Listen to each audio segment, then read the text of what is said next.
अयोध्या के बहुत ही पौराणिक नदी है जिसका नाम है कुटिला, जिसे आज तेड़ी कहते हैं। उसके तट के निकट ही एक भक्त परिवार रहता था।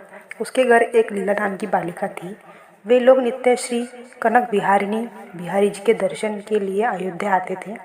लीला का कोई सगा भाई नहीं था, केवल एक मौसेरा भाई ही था। वो जब भी श्री रघुनाथ जी का दर्शन करने आती, उसके मन में यही भाव आता कि भगवान मेरे अपने भाई है। उसकी आयु उस समय मात्र 5 वर्ष की थी। रक्षाबंधन से कुछ समय पूर्व उसने भगवान से कहा कि मैं आपको राखी बांधने आऊँगी। अपने सुंदर राखी बनाई उसने। रक्षाबंधन पूर्णिमा पर मंदिर लेकर गई। पुजारी से कहा कि हमने भैया के लिए राखी लाई है।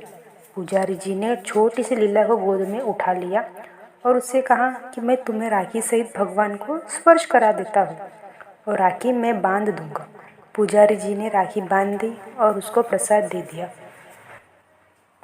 अब हर वर्ष राखी बांधने का उसका नियम बन गया। हर समय रहते वो बड़ी हो गई और उसका विवाह निश्चित हो गया।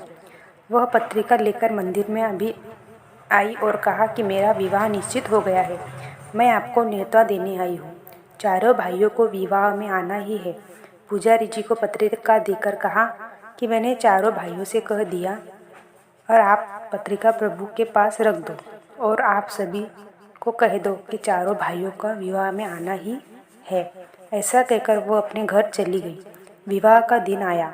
अवध में एक रस्म होती है कि विवाह के बाद भाई आकर उसको चादर ओढ़ाता है और कुछ भेंट वस्तुएं देता है। उसकी मौसी ने अपने लड़के को कुछ सामान देकर 11 रुपये दिए और मंडप में पहुंचने को कहकर वह चली गई। उसका मौसेरा भाई उपहार वस्त्र और 11 रुपये लेकर रिक्शा बांधकर विवाह मंडप कर और निकल पड़ा। रास्ते में ही रिक्शा उसकी उलट गया और वह गिर पड़ा। थोड़ी सी चोट आई। लोगों ने उसे दवाखाने में जाकर मलहम पट्टी करवाई। लीला घूंघट से बार बार मंडप के दरवाजे पर देख रही है और सोच रही है कि प्रभु अभी तक क्यों नहीं आए। उसका पूरा विश्वास है कि उसके चारों भाई आएंगे। माँ से भी कह दिया कि ध्यान रखना माँ, अयोध्या से मेरे भाई आएंगे। उसकी माँ उसे भोली भाली समझकर उसे हंस दी। जब बहुत देर हो गई तब व्याकुल होकर वह दरवाजे पर जाकर रोने लगी। दूर दूर के रिश्तेदार आ गए, पर मेरे अपने भाई क्यों नहीं आए? क्या मैं उनकी बहन नहीं हूँ? उसी समय 4 बड़ी मोटर गाड़ियाँ और एक बड़ा ट्रक आते हुए अब देखा। पहली गाड़ी में से उसकी मौसी का लड़का और उसकी पत्नी उतरे।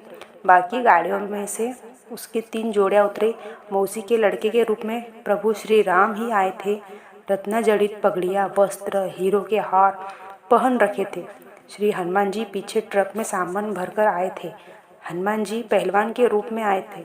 उन्होंने ट्रक से सारा सामान उतारना शुरू किया। सोना, चांदी, पीतल, तांबे के बहुत से बर्तन, बिस्तर, सोफे, ओढ़ने बिछाने के वस्त्र, साड़ियाँ, अलमारी, खूब सारे आभूषण।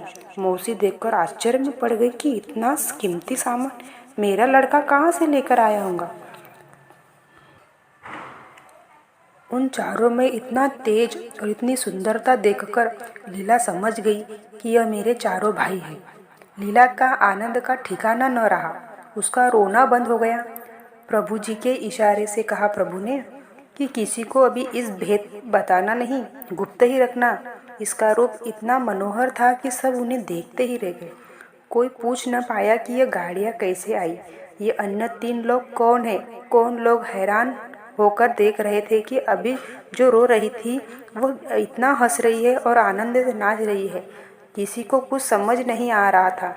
जब तक उसकी विदाई नहीं हुई तब तक चारों भाई उसके साथ ही रहे।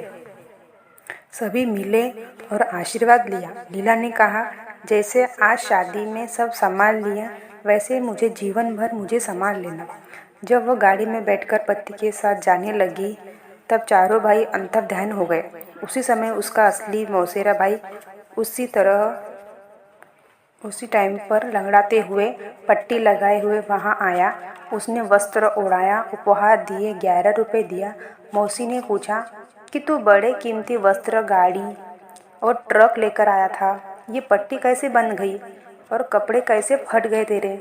उसे तो कुछ समझ ही नहीं आ रहा था कि अंत में लीला से उसकी माँ ने एकांत में पूछा कि बेटी सच सच बता कि क्या बात है, ये चारों कौन थे। जब उसने कहा कि माँ, मैंने आपसे कहा था ना कि ध्यान रखना मेरे 4 भाई अयोध्या से आएंगे। माँ समझ गई कि उसके 4 भाई और कोई नहीं बल्कि श्री रघुनाथ जी और उनके अन्य 3 भाई ही थे। माँ जान गई कि श्री अयोध्यानाथ सरकार ही अपनी बहन से इतना प्रेम में बंध गए थे कि उन्हें शादी में आना पड़ा और अपनी बहन को इतने उपहार, आभूषण और भेंट वस्तुएं दी कि नगर के बड़े बड़े सेठ नवाबों के पास भी नहीं थी। इसी तरह भगवान ने अपने बहन का साथ निभाया। जय श्री राम।